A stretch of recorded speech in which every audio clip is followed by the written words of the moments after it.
Benvinguts a la Casa del Joc. Avui fem un vídeo una mica especial perquè s'acosta Sant Jordi i bé, tots volem fer aquelles compres de Sant Jordi típiques del llibre, la rosa, però avui us portem una cosa especial. Vull dir, això del llibre de la rosa crec que no és que haguem de passar pàgina, però hem de fer una evolució 2.0, jo penso. Que sí, clar que sí. Què és el que podem fer?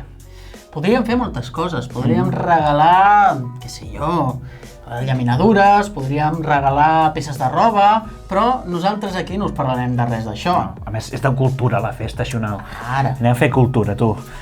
Què és el que regalem, doncs? Regalarem llibres! Bueno, llibres sí, però a part de llibres podem regalar, bueno, proposem 5 propostes, veus que m'he amagat això?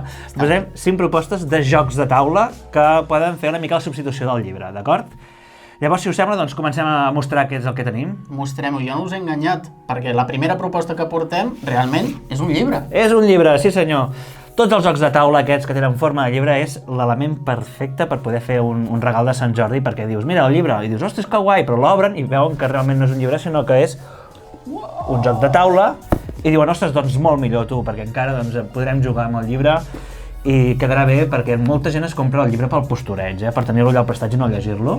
Aquest també el pots tenir al prestatge, però a més li pots donar una sortideta, Sí, li pots donar una sortideta, pots jugar inclòs, o sigui, imagina't lo bo que és. I en aquest cas ensenyem aquest, el del Richard Gagnes de Ring of Nibelung, que tenim un tutorial al YouTube per si voleu saber com es juga, doncs mireu la descripció que està per allà.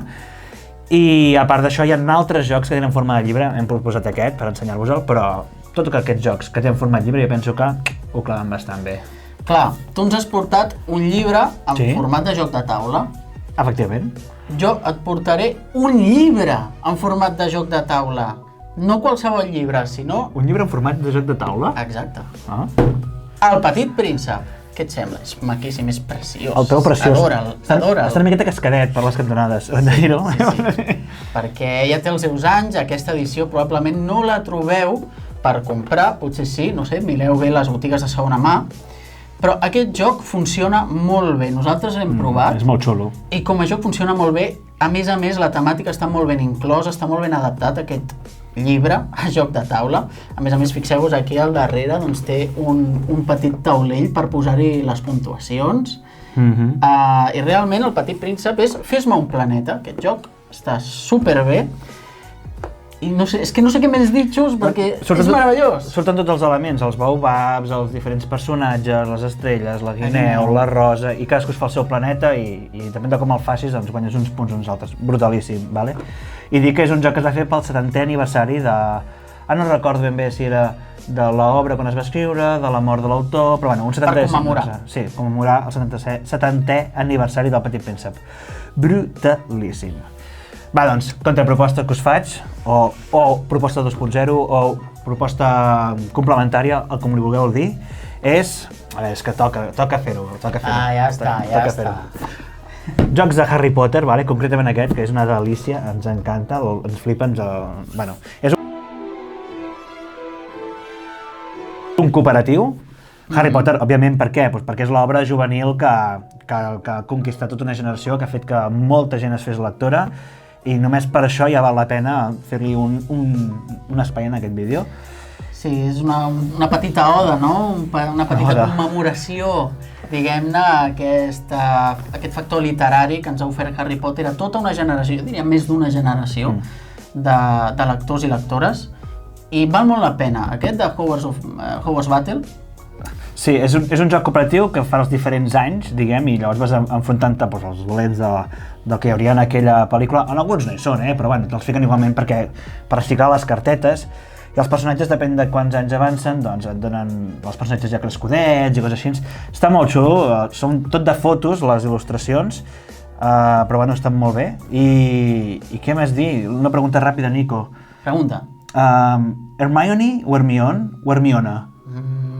Jo soc més de dir Hermione, però Hermione m'agrada molt com sona. Hermione, let's go Hermione. Jo havia dit Hermione tota la vida i Hermione es queda, però m'agrada molt Hermione també. Vosaltres digueu-nos-ho també als comentaris, vaig dient que comenteu sempre, no pareu de comentar. Harry Potter, delícia. Clar, tot això està molt bé, Xus, però són històries ja escrites. Un Petit Príncep, un Harry Potter... clar. Llavors, Sant Jordi, crec que podem donar més de nosaltres, no? Tenim els Jocs Florals, per exemple, en el que hem de portar les nostres creacions. Jo tinc una proposta Proposa. de joc de taula on tu puguis crear la teva pròpia història. I fixa't quina meravella al Érase una vez, hi havia una vegada, en català, podríem dir. Vet aquí que una vegada... Una vegada és un joc de cartes on el que es tracta és, a través de les cartes, per torns amb els jugadors, es pot crear una història, no? Incloent l'element que hi ha en la carta que tu has utilitzat. A més, es pot jugar de moltíssimes maneres. Sí, hi ha moltes dinàmiques. I bueno, la gràcia és això, que les cartes pues, ja dintre de personatges màgics, o no màgics, des de la guerrera, el follet, el no sé què, el conill que parla, no sé què. També situacions o ambients més aviat, no? Un bosc, una casa, un castell... és bastant també amb elements típics de històries folclòriques, no? Les típiques històries que coneixem tots, els Tres porquets, una vella dorment, una Blancaneus, una Caputxeta vermella... Doncs tots aquests elements de fantasia els tenim aquí i els podem anar utilitzant per crear la nostra pròpia història. No sé, millor joc que aquest, Xus, per treure el component literari de Sant Jordi, no se m'acut, Bueno, jo crec que en tindrem un altre a la recàmera de joc, perquè el tenim aquí preparat, perquè jo... Anem a lo que... A mi m'agrada el salseo, no sé si ho sabeu vosaltres, a mi el safreig m'encanta. I per això us recomanem un joc que està editat en català, que és el Love Letter, Cartes d'amor, val? Què més bonic hi ha que poder fer cartes d'amor a les persones que estimes, no? T'has posat romàntica, L'amor, Sant Jordi, l'amor, és que què més pots demanar? Regalar un llibre, regalar una rosa, regalar un joc és un símbol d'amor. I aquest joc és un joc de fer cartes d'amor, vale? Hi ha un punt de traïcions i aquestes traïcions, però bueno, ha d'haver-hi passió en aquestes coses també a la vida. Ben bé l'amor, passió, traïció. Ah! De l'amor a l'odi hi ha un pas, diuen, Hi ha un pas, però bueno, a vegades no, esperem que no, perquè llavors les relacions van com van. Però més enllà d'això, és un joc que està inspirat en el tema de que s'envien cartes d'amor i que, bueno, pues a veure si arriba la persona que toca, no, que no ets interceptar. Hi ha la versió em sembla que hi ha la versió de Star Wars, però bueno, ara no ens hi ficarem amb això, vale?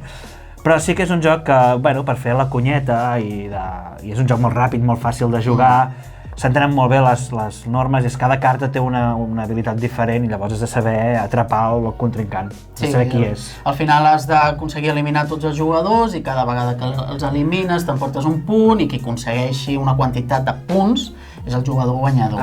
Són rondes bastant ràpides, es fa molt amè i funciona molt bé amb tot tipus de públic.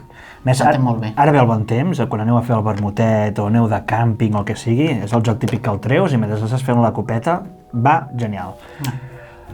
Vale, podem dir? Sí, no és un top, són recomanacions així aleatòries que hem anat trobant, que ens ha interessat presentar-vos, de diferents tipologies també, que pensem que ara que s'acosta Sant Jordi, doncs per variar una mica del típic llibre i de la típica rosa us pot ajudar a fer un regal original, no? Sí, un regal que bueno, diràs, carinyo, t'estimo molt i t'estimo tant que t'he regalat un joc. I dirà, i s'enamorarà que haurà... Bueno, ja estarà enamorada, però és igual. Enamorada del que sigui, i que haurà rendit als teus peus. Doncs bé, esperem que us hagi agradat aquest vídeo. Ja veieu que és un format així una mica diferent, més distès. Si us ha agradat, deixeu-me un like. Poseu-nos aquí als comentaris quins altres jocs, no? Coneixeu que puguin encaixar també amb aquesta temàtica de Sant Jordi, per si a algú no li acaba de convèncer aquestes propostes, que en pugui trobar més. Això mateix. I bé, doncs fins aquí el vídeo de la casa i ens veurem en els propers.